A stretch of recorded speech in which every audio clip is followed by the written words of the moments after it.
오늘 말씀에 우리가 마지막 두 구절 33절, 34절을 보았지만 예수님은 비유가 아니면 말씀하지 않으셨고 또 조용할 때 비유의 의미를 제자들에게 알려주셨다 말씀하셨습니다.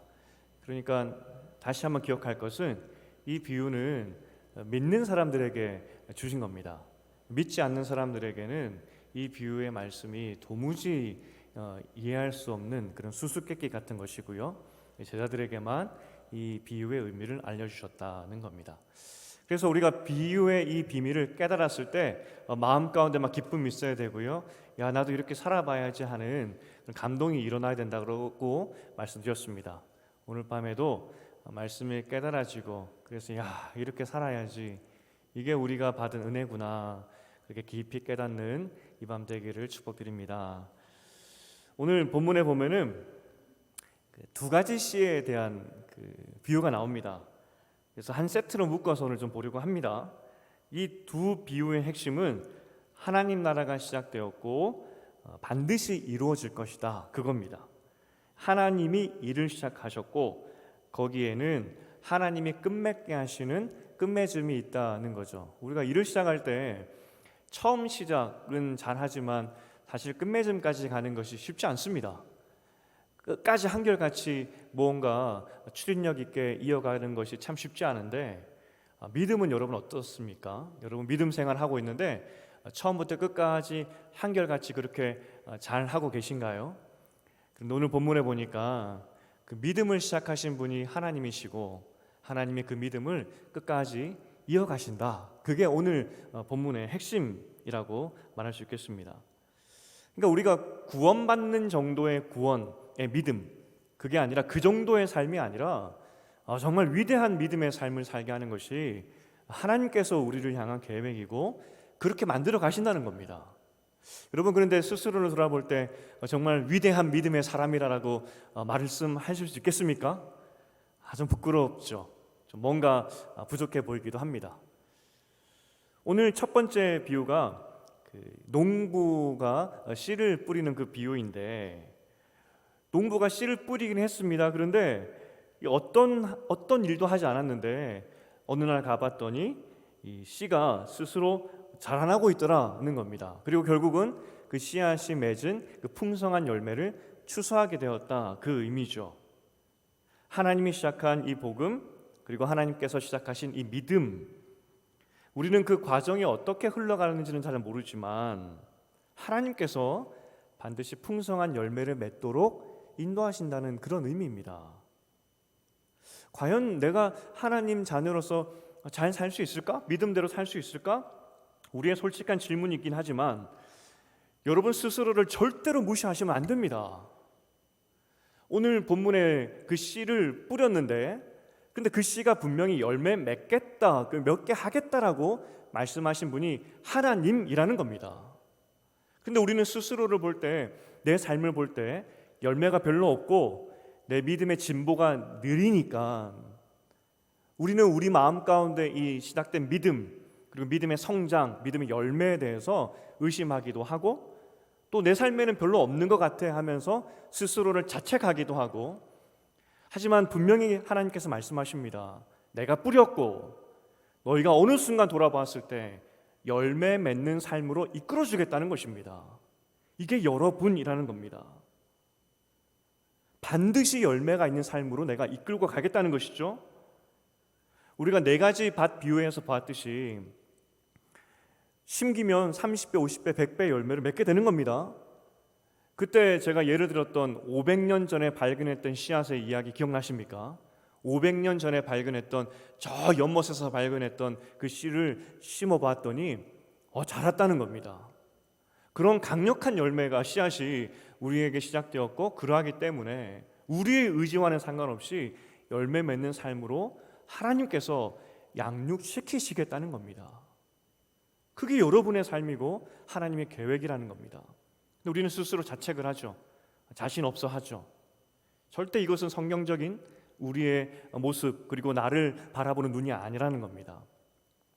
이번 주에 그 돌담 예배 질문이 무엇이었냐면, 당신에게 예수님을 더 잘 알게 하신, 도와준 사람, 그게 누굽니까? 어떻게 예수 믿게 되었고 믿음을 도와준 사람이 누구였습니까? 라는 질문이었습니다. 누군가가 여러분에게 도왔죠, 그죠? 계속 성장할 수 있도록 도왔습니다. 우리 아이에게도 질문했습니다. 너의 믿음을 도운 사람은 누구야? 라고 물었더니 저는 당연히 목사님, 뭐 엄마, 아빠 뭐 이렇게 나올 줄 알았는데 역시 이 짱구 같은 놈이 자기 스스로 알았다는 겁니다. 계속 태어날 때부터 나는 하나님 믿어줬고 무슨 이런 이단적인 그런 대답이나 싶어가지고 어떻게 이것을 성경적으로 알려줄까 하다가 제가 뭐라고 대답했냐면 성령 하나님이 너에게 믿음을 심겨준 거야. 그런데 목사님이 너에게 예수님을 더 잘 믿도록 도와주지 않았다고 그 말을 듣는다면 목사님이 슬퍼할 것 같은데 아무리 회유해도 어쨌든 자기가 스스로 알았다는 것이죠. 그런데 정말 성령 하나님께서 우리에게 먼저 믿음을 주셨고 그리고 수많은 사람들과 또 수많은 성경 공부와 또 교제와 예배를 통해서 우리는 조금씩 지금도 성장해 가고 있다는 사실입니다. 그러니 한순간도 여러분은 나는 멈췄어, 내 신앙은 꺾였어 라는 그 말을 하는 것은 절대로 성경적인 대답이 아니라는 겁니다. 민수기 11장 23절에 보면 고기를 달라고 백성들이 막 불평했습니다. 모세가 이야기를 합니다. 그 불평을 듣고 하나님께 뭐라고 이야기하냐면 하나님, 장정이 60만 명입니다. 어떻게 고기를 먹일 수가 있겠습니까? 라고 모세가 대답을 합니다. 그때 하나님께서 모세에게 말씀하신 것이 내가 할 수 없는 일이 있겠느냐? 너는 내 말대로 되는지 안 되는지 보게 될 것이다 라고 말씀하셨습니다. 그리고 내가 이것을 시작했기 때문에 여러분 출애굽 사건을 누가 시작했다고요? 모세가 시작한 거 아닙니다. 하나님께서 시작하셨습니다. 내가 시작했기 때문에 이 일이 어떻게 되는지 지켜보라 그렇게 말씀하셨습니다. 하나님께서 출애굽을 시작하셨고 그 과정 가운데 백성들이 고기를 구할 때 하나님께서 이 문제 역시 해결하실 것이다 라고 모세에게 말씀하셨고 그리고 모세는 상상도 하지 못했던 그 방법으로 하나님이 이스라엘 백성을 고기를 주셨죠. 하나님이 시작하신 이 믿음도 마찬가지라는 겁니다. 우리가 출애굽 사건을 보면서 하나님이 시작하셨고 결국 그 백성을 가나안으로 인도하셨다. 여리고를 무너뜨리시고 홍해를 가르시고 수많은 기적으로 인도하시고 결국 약속하신 그 가나안 땅으로 인도하셨다는 것을 우리는 믿고 있죠. 알고 있습니다. 똑같은 약속으로 우리에게 말씀해 주셨다는 것입니다. 내가 너희를 출애굽시켜서 하나님 백성 만들었고 내가 가나안 그 땅 천국의 삶을 살게 할 것인데 너희가 가나안의 기적을 믿는다면 너희 삶 가운데 이루어질 그 천국의 기쁨들 나와 함께 누릴 풍성한 열매를 기대하라는 것입니다. 그게 우리의 삶이다라고 하나님께서 말씀하셨다는 겁니다. 그러니 키워드는 이겁니다. 하나님이 시작하신 일 하나님이 마무리하신다. 우리에게 믿음 주신 하나님께서 하나님 보시기에 아름다운 믿음의 사람으로 완성해 가신다. 이게 하나님께서 우리를 향한 눈, 우리를 향한 정의라는 것입니다. 그래서 오늘 첫 번째 결론은 그겁니다. 하나님이 일하신다. 제자반이 이제 마무리되고 있는데 소감을 나누면서 어땠는지 이런저런 이야기를 나누는 시간들이 있었습니다. 그런데 감사하게도 많은 분들이 한 학기 동안에 내 삶이 바뀌고 한 학기 동안에 내가 더 하나님과 가까워졌다는 그런 고백을 들으면서 야, 하나님께서 지금도 우리를 만들고 계시구나 하는 것을 보게 되었습니다. 이게 우리의 삶의 모습이라는 겁니다. 그러니 절대로 하나님 앞에서 그리고 교회 안에서 주 안에서 성장하기를 멈추지 마시고 나는 이제 멈췄어 라고 말하지 않으시기를 끝까지 주 앞에 서는 날까지 하나님 보시기에 아름다운 큰 열매 맺는 여러분 되시기를 주님의 이름으로 축복드립니다. 이게 우리 삶입니다. 두 번째 비유는 겨자씨입니다. 그 유명한 겨자씨죠. 겨자씨 비유도 마찬가지입니다. 사실 씨앗 중에 가장 작은 씨앗이라고 말을 합니다. 그리고 사람들이 그 작은 씨앗을 보면서 정말 여기서 뭐가 나올까 싶죠. 아마 겨자씨를 한 번쯤 다 보셨을 것입니다. 정말 눈꼽만한 씨앗입니다. 그런데 이 눈꼽만한 씨앗이 이 싹이 틔우고 성장하게 되면 어느 정도로 크게 되냐면 3, 4m까지 성장을 하게 된다고 합니다. 3, 4m면은 저 키 2배 아니겠습니까? 새들이 와서 쉴 만한 그런 큰 나무로 성장하게 되더라는 겁니다.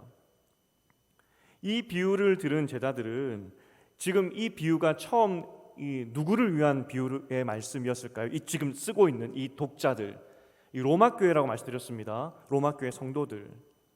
로마 교회 성도들은 스스로의 삶을 보면서 겨자씨 같다 생각했을 수도 있습니다. 왜냐하면 정말 바람이 불면 날아가는 그런 연약함의 상징 아니겠습니까? 지금 로마 교회 성도들, 마가복음을 받아든 로마 교회 성도들은 풍전등화입니다. 이 네로가 한번 바람 불면 날아갈 것 같은 것이 지금 이 로마 교회 성도들의 모습이었다는 겁니다. 그런데 오늘 비유를 통해서 로마 교회를 향해서 도전 주고 있습니다. 너희는 지금 날아갈 것 같이 연약한 존재들이지만 내가 시작한 이 믿음의 삶, 결국 뿌리 내리게 할 것이고 자라게 하여서 3, 4m까지 크게 하여서 모든 새들이 쉴 만한 그런 나무로 내가 성장시키시겠다고 약속해주고 있는 것입니다.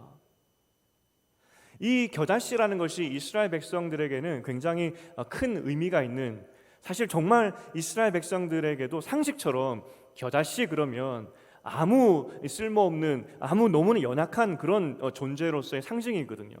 그 성경 곳곳에 보면은 겨자씨 이야기들이 몇 군데 나옵니다. 마태복음 17장 20절에도 이 겨자씨 비유가 한 번 더 나왔습니다. 이때 제자들이 이 귀신을 쫓아내지 못하고 쩔쩔매고 있었습니다.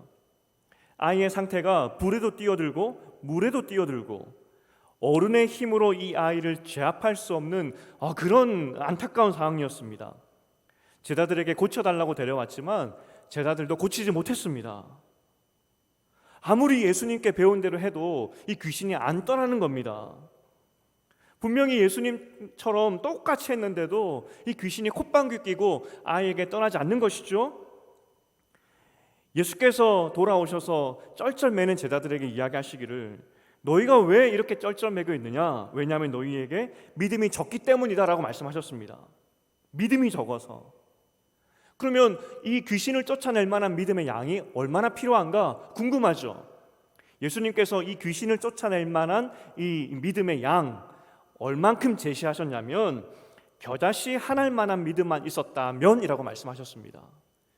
겨자씨 한 알만한 믿음이 있었다면 너희는 귀신도 쫓아냈을 것인데 너희에게는 겨자씨만한 믿음도 없구나, 그렇게 한탄하셨다는 겁니다.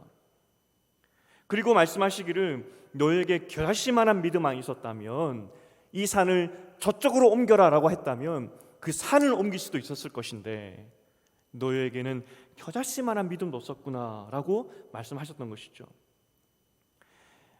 유대인들에게 산을 옮기는 것, 산을 움직이는 것, 이것은 속담처럼 있을 수가 없다는 겁니다. 우리나라로 치면은 죽었다 깨어나도 그 일은 일어나지 못한다, 뭐 그런 비유겠죠. 죽었다 깨어나도 산은 옮겨질 수가 없습니다. 인간이 할 수 없는 일입니다. 그런데 예수께서 말씀하십니다. 겨자씨만한 믿음만 있으면 산도 옮긴다. 죽었다 깨어나도 하지 못하는 그 일도 할 수 있다는 것입니다. 죽었다 깨어나도 나는 귀신을 쫓아내지 못할 것 같은데 겨자씨만한 믿음만 있으면 귀신도 쫓아내고 산도 옮긴다라고 예수께서 말씀하신 것이죠. 그런 믿음만 있으면 된다는 겁니다. 여러분, 제가 여러분들에게 여러분 믿음의 양이 얼마나 크십니까? 라고 묻는다면, 그리고 가지고 있는 그 믿음의 양이 겨자씨보다는 크지 않겠습니까? 라고 묻는다면 여러분 뭐라고 대답하시겠습니까? 겨자씨는 정말 눈꼽만한 그런 사이즈입니다. 여러분 믿음의 양을 굳이 양으로 비유한다면 겨자씨보다는 크지 않으시겠습니까? 동의하십니까 여러분? 겨자씨보다는 크지 않으시겠습니까? 그런데 그 믿음만 있으면 산을 옮기고 귀신도 쫓아낸다라고 말씀하신 것이죠. 이미 겨자씨만한 믿음을 내가 가진 것이 아니라 하나님이 심어 놓으셨습니다. 여러분이 시작한 것이 아니라 하나님께서 성령을 통하여서 여러분 마음 가운데 겨자씨만한 믿음을 시작하셨고요. 우리는 그 믿음을 따라서 오늘 우리가 마지막 찬양을 했지만 믿음으로 그물을 내릴 때 산이 옮겨가고 귀신이 떠나가는 그런 기적들이 우리 삶에 일어난다는 겁니다. 그게 여러분입니다. 내가 시작한 것이 아니라, 내가 내 믿음 지키고 내가 내 믿음 시작한 것이 아니라 하나님께서 겨자씨만한 믿음을 심어주셨고, 그 믿음은 하나님께서 자라게 하실 것이고, 그래서 열매 있고 산을 옮기고 심지어 귀신도 쫓아내는 그러한 사람으로 하나님이 성장시키시겠다. 이게 우리입니다. 믿지 않는 사람들은 이 비유를 이해할 수가 없겠죠. 그런데 하나님께서 말씀하십니다. 믿는 여러분들에게 깨우치라고, 깨달으라고, 다시 알라고 말씀하십니다. 여러분은 이미 겨자씨만한 믿음을 가지고 있기 때문에 산을 옮기고 귀신을 쫓아내고 하나님께서 주시는 그 은혜의 삶을 통하여서 놀라운 열매 맺는 삶을 살 수 있게 된다는 겁니다. 눈꽃만한 믿음만 있으면. 제가 이민교회에서 중고등부 아이들을 섬겼는데 한 5년 좀 넘게 섬겼습니다. 중학생 때부터 이제 받아서, 표현이 그렇네요, 같이 함께 사역했던, 섬겼던, 지냈던, 중학교 때부터 지냈던 아이가 있었는데 이름도 잊지 않습니다. 오동훈이라고, 동훈이. 저랑 거의 한 4년 정도 지내다가 이제 졸업하고 대학교에 가게 되었습니다. 보통 대학을 가면 이제 타주 멀리 비행기 타고 갑니다. 땅이 크니까 다시 보기 좀 힘든 상황이죠. 그만큼 또 정이 많이 들었습니다. 오래됐기 때문에. 제가 그런 질문을 잘 하지 않는데 왠지 그 해 졸업생들에게는 4년이나 있었기 때문에 혹시 4년 동안 들었던 설교 중에 제일 기억에 남는 설교가 뭐냐라는 그 질문을 해보고 싶었어요. 사실은 그런 질문을 했는데 목사님 아무것도 기억 안 나요 라고 말하면 제가 상처받지 않겠습니까? 그런데 적어도 4년이 있었기 때문에 이 아이들은 뭔가 답을 주겠지 싶어서 제가 한 명 한 명 물었습니다. 다행히 감사하게도 이 설교 기억납니다, 이 설교 기억납니다 라고 대답을 해줬습니다. 그런데 이 오동훈 학생이 대답했던 그 대답이 저는 제일 좋았어요. 사실 그 어간에, 한 1, 2년 어간에 그 당시에 제가 이 겨자씨만한 믿음에 대해서 설교를 했었습니다. 그리고 진심으로 아이들에게 이야기해 줬습니다. 너희는 이미 겨자씨만한 믿음을 하나님께서 심기웠기 때문에, 겨자씨만한 믿음이 시작되었기 때문에 하나님께서 너희를 통하여서 큰 나무로 만들 것이니 절대로 믿음 생활 버리지 말고, 하나님 떠나지 말고, 혹시 신앙생활 하다가 넘어진다 할지라도 너희가 어떤 존재인지 기억하고 하나님께 돌아오라고 제가 그렇게 간절하게 도전했던 그런 주가 있었습니다. 그리고 그때 그 아이가 이야기했습니다. 이 겨자씨만한 비유를 한참 전에 설교했었는데 걔가 그러는 겁니다. 겨자씨만한 비유가, 그 설교가 기억이 납니다. 그러는 거예요. 사실 이 겨자씨만한 비유가 성경에 몇 번 나오지 않기 때문에 저도 오늘 마가복음의 순서가 되어서 여러분과 나누고 있습니다.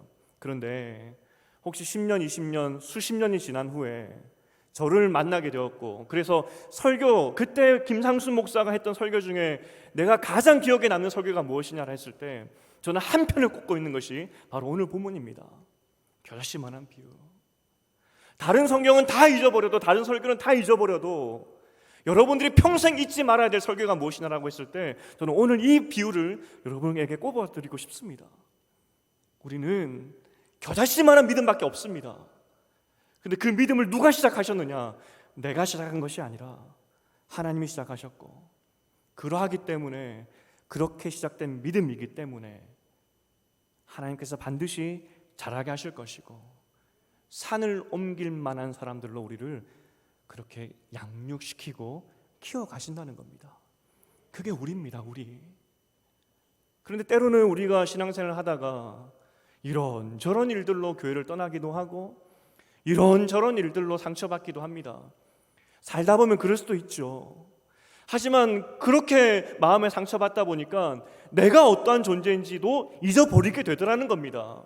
우리는 그냥 대충 구원받을 믿음 정도로 살 사람들이 아니라 산을 옮길 만한 그런 사람으로 우리가 부름받은 것인데, 어느 순간 보니까 산을 옮기는 그런 믿음은 고사하고 겨우 구원받을 믿음으로 사는 것을 바라보면 너무 안타깝다는 겁니다. 신은의 성도들은, 우리 교회 성도님들은 산을 옮기라고 하나님께 부름받았고, 그래서 오늘 여기 모인 겁니다. 다음 세대를 보고 또 가정의 문제를 보고 우리 아이들을 어떻게 양육할까, 또 교회 미래 여러 가지 어려움들이 있고 앞으로 어떻게 될까, 내 인생은 어떻게 될까, 여러 가지 고민이 있는 줄 압니다.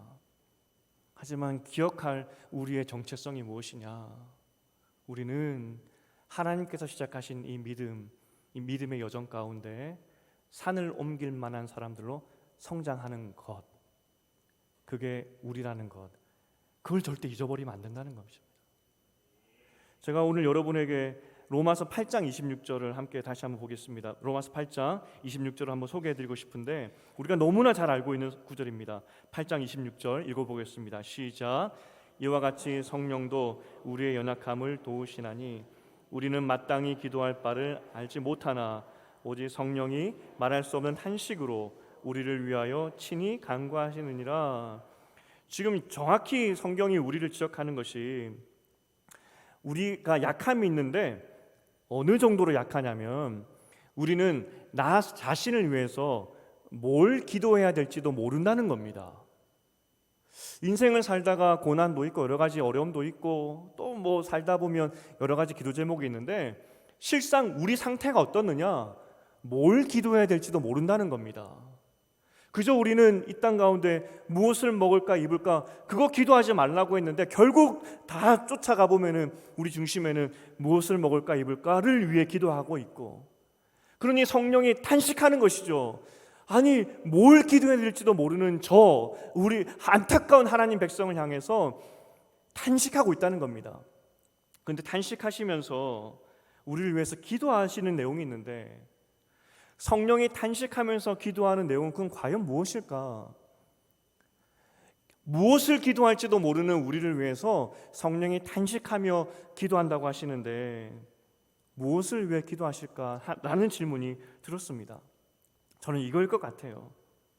성령이 우리를 위해서 하는 기도, 눈꼽만한 신앙이라도 그 신앙 다시 회복하여서 천지분간하지 못하고 무엇을 기도할지도 모르고 저렇게 날뛰고 있는데, 하나님 다시 한번 눈꼽만한 신앙이라도 회복하게 하셔서 산을 옮기는 사람이 될 수 있도록 믿음 회복시켜 주시옵소서. 그 내용이 아닐까 하는 생각이 들었다는 겁니다. 빌립보서 1장 16절에 보면 이런 말씀이 있습니다. 빌립보서 1장 6절 시작. 너희 안에서 착한 일을 시작하신 이가 그리스도의 예수의 날까지 이루실 줄을 우리는 확신하노라. 믿음의 씨를 뿌리신 하나님께서 산을 옮기는 사람으로 만들어 가실 것이다. 이게 우리를 향한 약속이라는 겁니다. 오늘 이제 비유의 이야기들을 정리하면서 기억할 것이 이것입니다.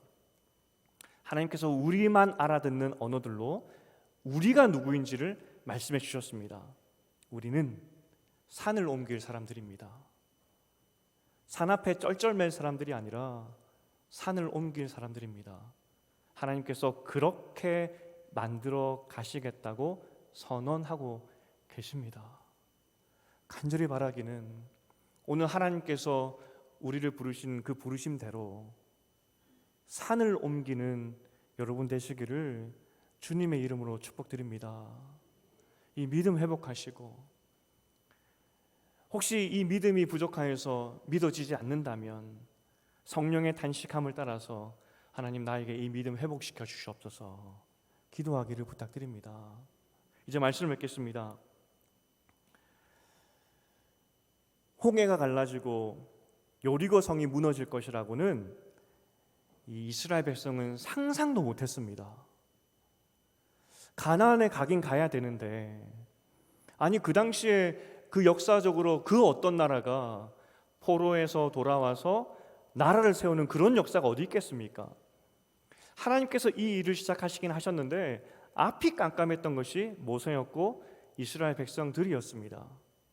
그런데 가다 보니까 홍해가 앞을 가로막아 갖고 가다 보니까 또 여리고가 가로막은 겁니다.